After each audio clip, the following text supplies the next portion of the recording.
Tawheed. Usul al-fiqh is dealing with multiplicity. So, and these are the two, the one and the many. So fiqh al-akbar, that's how Abu Hanifa phrased it. Fiqh al-akbar deals with Tawheed and with God and God's nature that we can know.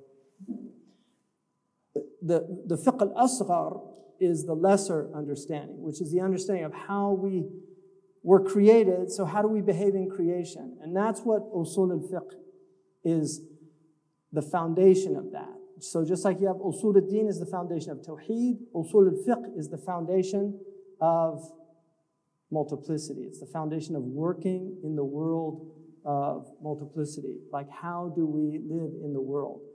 And we live in the world as Muslimun, submitted to principles. And this is where things get confusing for a lot of Muslims, especially modern Muslims, is that they don't understand that the ahkam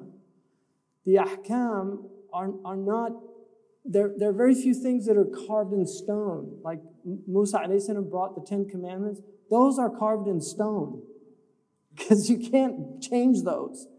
There's no religion that's going to say you can covet your neighbor's wife, or that you can steal, or that you can commit murder, or you should dishonor your parents. Those are written in stone, the 10 Commandments. So he brought them in stone because you're not supposed to change those, even though they're doing that. But then there's all these other rules that are contextualized. And much of the Sharia, what we call Sharia, are those principles. The fiqh is how we understand the application of those principles in the real world. And that changes.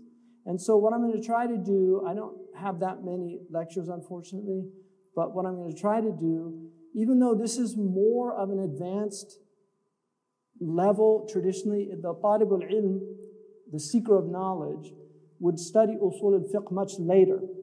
First, you would do the furu'. I mean, the first thing, traditionally, you would memorize Quran, and then you learn a little bit of Arabic, and then you learn basic fiqh, and then you study more in-depth grammar usually, and then more advanced fiqh, and then you would study more advanced grammar, and then, so there was a system. Most of our religious colleges had a system of scaffolding where they would teach.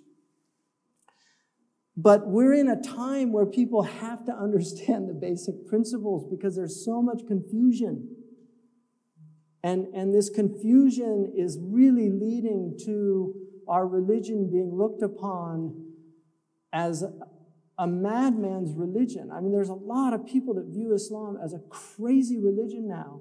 And this is actually a profoundly reasonable faith. In fact, I would argue, and I'm really not exaggerating, I would argue it's the most reasonable of all the faiths.